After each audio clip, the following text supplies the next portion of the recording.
Барлығына сәлем. Бұл видеода біз қазақша этностильдегі жилетка мен тақия тігуді үйренетін боламыз. Бізге қажетті құралдар: негізгі матамыз осындай оюлы, қосымша мата, барлық матаны үтіктеп аламыз.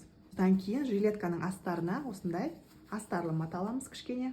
Ақ қағаз, сызғыш, қарындаш және тігін машинасы қажет. Түсіне сай бір жіпті аламыз. Ең бірінші жилеткамыздың выкройкасын құрастырайық. Бізге қажетті өлшемдер: ОШ бұл мойын айналымы, ОГ кеуде айналымы, ШП иық ұзындығы, ДИ мына мойыннан бастап қалаған ұзындықты аламыз. Осы 4 өлшем бойынша біз қазір жилетканың выкройкасын сызамыз. Актуальный бөлімінде әр жастағы балаға осы өлшемдердің дұрыс кестесін таба аласыз. Ендеше сызуды бастайық. Осындай ақ қағазды алып, ең бірінші жоғары жағынан төмен қарай бұйым ұзындығын сызамыз. Менде 42 сантиметр. Мен қазір осы жерде қанша бар соны сызам, содан кейін матаға қоса салатын боламын. Менде 20. Мына жер 30 сантиметр. 12 сантиметрді матаға қосамын. Содан кейін бізге мына шетінен оң жаққа қарай кеуде айналымын сызу керек. Ол үшін ОГ-ны бөлеміз 4-ке, қосамыз 2-ні. Яғни 57-ні бөлемін 4-ке, қосамын 2-ні, тең 16-да 5 шығады. 16-да 5-ті осылай сызамын.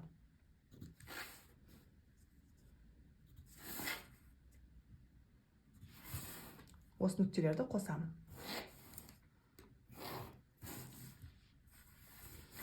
Енді бізге мына мойын ойынысын шығару керек. Ол үшін ОШ-ны бөлемін 6-ға.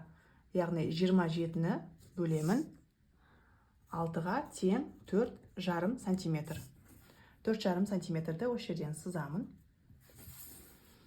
Енді төмен қарай 4,5 сантиметрге 1 сантиметрді қосып, 5,5 сантиметрді сызамыз. Осы екі нүктені осылай қосамыз.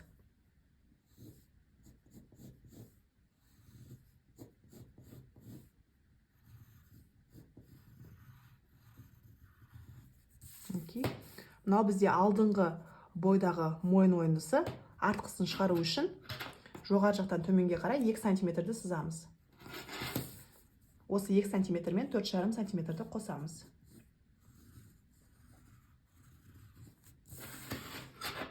Енді бізге иықты шығару керек. Ол үшін ШП, яғни иықтың ұзындығын 8 сантиметрді осылай белгілейміз.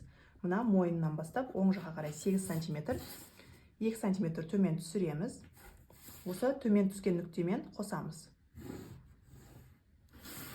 Бізде мына қолтық ойындысы қалды. Қолтық ойынысын шығару үшін біз ОГ бөлінген 6 қосылған 4 формуласын қолданамыз. Яғни 57-ні бөлеміз 6-ға, қосамыз 4-ті. Менде 13-те 5 деген сан шығады. Мына аралықты өлшейміз қазір. Менде 12,5 және осы жерден 12,5-ді белгілейміз. Осы мына пайда болған нүктемен мына сызық бойынша қазір 13-те 5-ті сызамыз.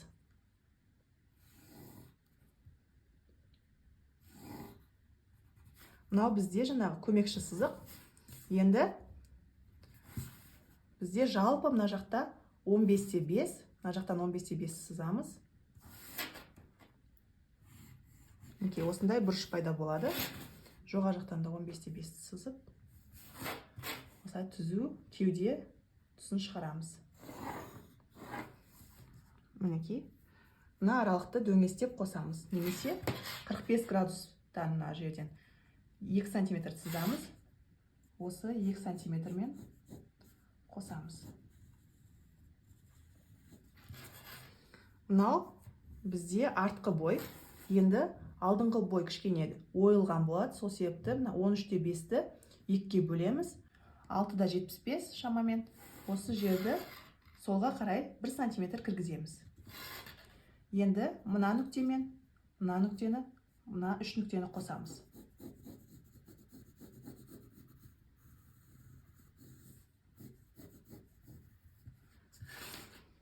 Мінекей, біздің выкройкамыз дайын болды. Қазір қиып аламыз.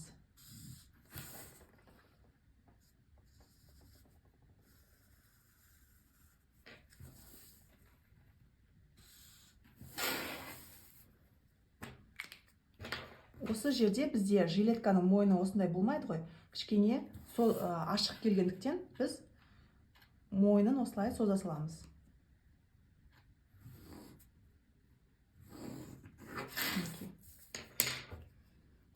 Бұл бізде алдыңғы бой. Енді артқы бой бізде мынау. Осылай белгілейін.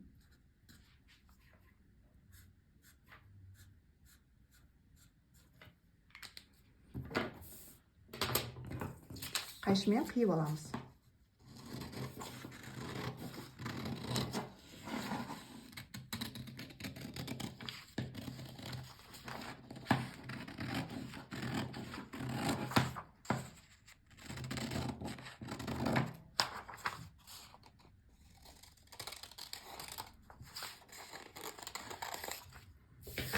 Бірінші артқы бойды пішеміз. Мына бүктелген жерге мына сызықты жатқызамыз. Яғни артқы бөлік бір детальдан тұрады.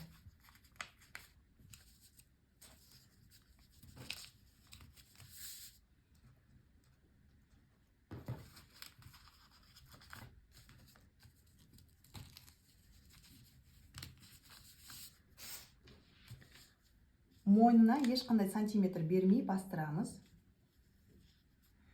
Иығына 1 сантиметр, қолтыққа сантиметр бермейміз, шетіне 1 сантиметр беріп сызамыз.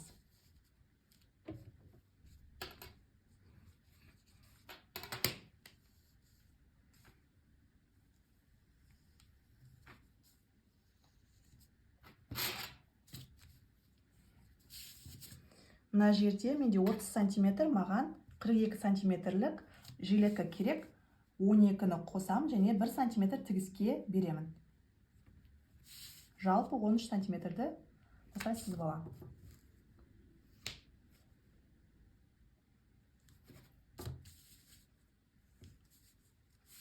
Мына жаққа 1 сантиметр тігіске.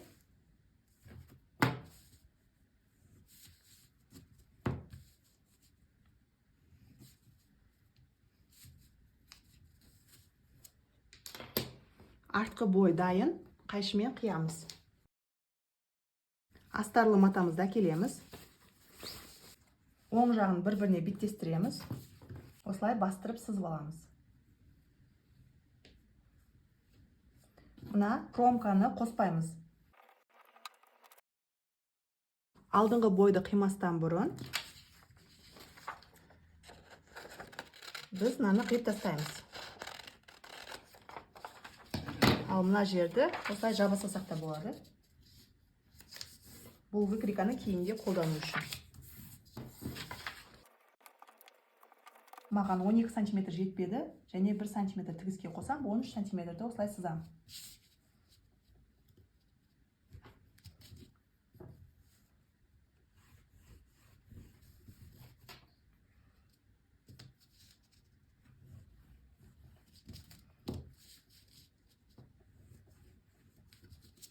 Мінекей бізге қажетті ұзындықты қосып алдым. Енді жилеткамыздың алды 4 бұрышты болып тұрмас үшін мына жағын дөңгелек етсек болады. Ол үшін мына бұрыштан жоғары қарай 3 сантиметрді белгілейміз және мына астынан осы 3 сантиметрді байланыстырып осылай қосамыз. Осындай дөңгелек жасаймыз. Алдыңғы бойға 1 сантиметр, иығына 1, жанына 1 және қолтығына ешқандай сантиметр қоспай бастырып шығамыз.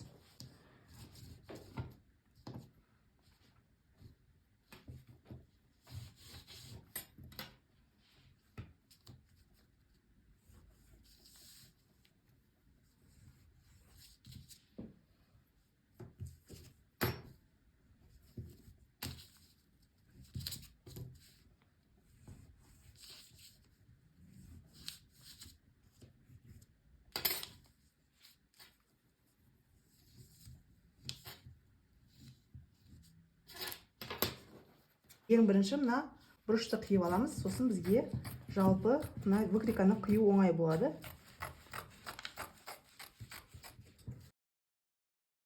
Мына жаққа 1 сантиметр қосамыз.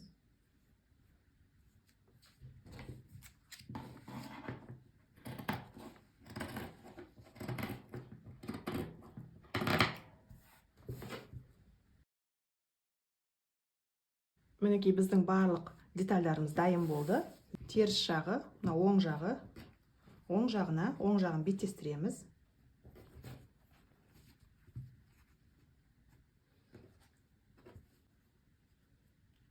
Мына иық тігісін закрепка беріп, 1 сантиметр жеткізбей тігіп аламыз.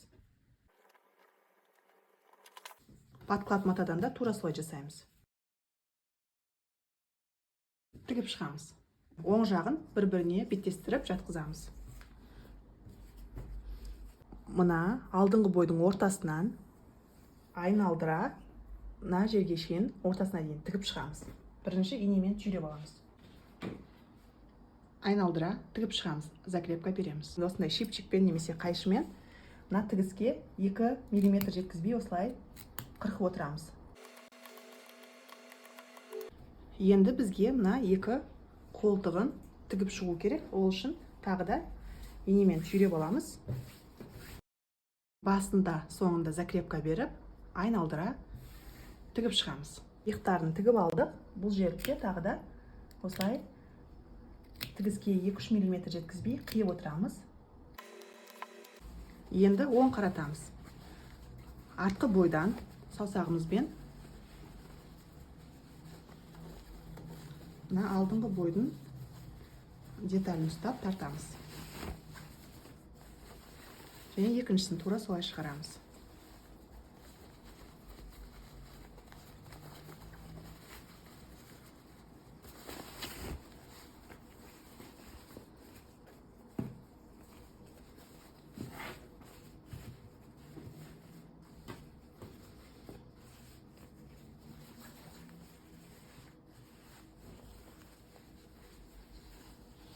Мына тігістің барлығын жатқызып, қазір бір үтіктеп аламыз. Мінекей осылай үтіктеп алғаннан кейін жилеткамыздың формасы кіріп қалады. Енді мына сол жағын астарлы матамен астарлы матаны, негізгі матамен негізгі матаны қазір инемен түйреп, тігін машинасында тігіп шығамыз.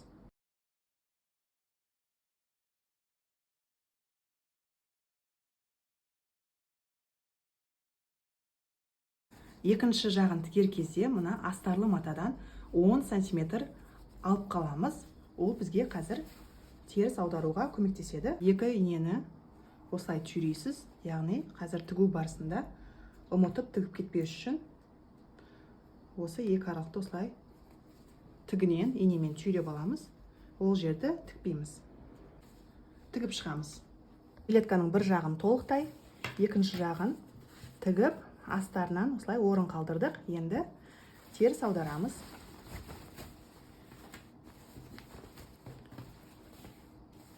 Мына жерде ашық қалған мына етегін толықтай тігіп шығамыз. Мінекей тігіп алдық. Тігісті үтіктейміз міндетті түрде. Енді мына бізде ашық қалған подклад жақтан оң қаратамыз. Осылай аударып алғаннан кейін мына астыңғы бөлікті үтіктеп шығамыз. Етегін толықтай үтіктеп алдық. Мына тігісті қазір жабамыз. Жаппастан бұрын мен өзімнің биркамды тігіп қойдым. Содан кейін мына бұрышты аламыз.